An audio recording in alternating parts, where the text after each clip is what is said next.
to go and do some soul searching, and you need to be asking these questions. What is it that differentiates? We've heard that word before, but we lip service it. Now, I provide our levels of service to my customers. You know, it's amazing, small little touches. I would love to say this is mine, but I actually heard this from a youngster the other day. What he does, and God, it's such an amazing, easy thing to do, but it differentiates you from your competitors. He gets down into his car, he gets the person's business card, and as he gets into his car, he programs the person's telephone number in, sends them an SMS. Thank you so much for the meeting. I really appreciate your time. Have an awesome day. That's different. That's such a powerful thing to do, isn't it?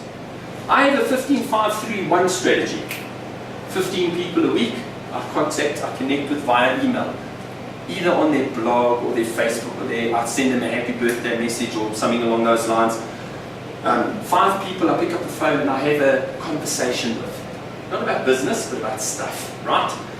3 people I meet with. You've got to eat sometime. You have lunch, you have drinks, but you meet with them on a social level, so you get to connect and build those relationships. And my coup de grace every week is I send a gift to one person every single week. That gift is a thoughtful gift. Maybe somebody's just been promoted to a leadership position, you send them a book on leadership. Or maybe you're sitting in the office and the person is saying, oh, I'm so harassed and overwhelmed, I don't have enough time in the day. Send them a book on time management. Stephen Covey said, do you understand? So there's you're doing thoughtful stuff. Is that going the extra mile? So there's lots of ways to add meaningful value to your customers, right? That's how you build relationships. That's how you differentiate yourself in the marketplace. So this is where salespeople need to become creative. You need to be asking yourself, what can I do that my competitors are not doing? How can I stand out? How can I be the memorable one? How can I become the sellotape of my industry? How can I become the expert? How about if I write a blog? How about if, I don't know. Just a question. And very few people have this, but it's a powerful thing. When you research your customers, when I spoke and I said how important preparation was in researching your customers, getting to know them, etc.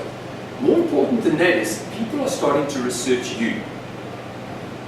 What are people seeing when they research you? Nothing on the internet, like you're a nobody. That's not good. Do you have a presence on the internet, and is it a Facebook presence where you've got these drunken, debaucherous pictures where you've like fallen over on the bar counter, and you can see your customers going, no, I want to do business with her. That's the one, that party animal, she's my girl. Or do you have the right kind of message? In other words, we have a brand, don't we? We all have a personal brand. Question is what is your personal brand telling the world? Is it telling the world you're reliable, trustworthy, can be depended on, drunken, debaucherous, or what's your brand telling you? Because whether we think we have a brand or not, the truth is you have one. It's just, is it one you creating consciously, or is it a brand that's just unraveling around you? How do you stand out?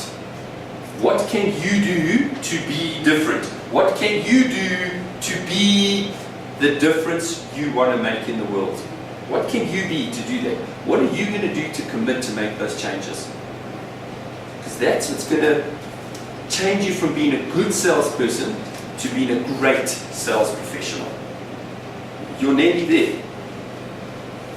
Very close. You don't have to make many changes, but you need to make those changes.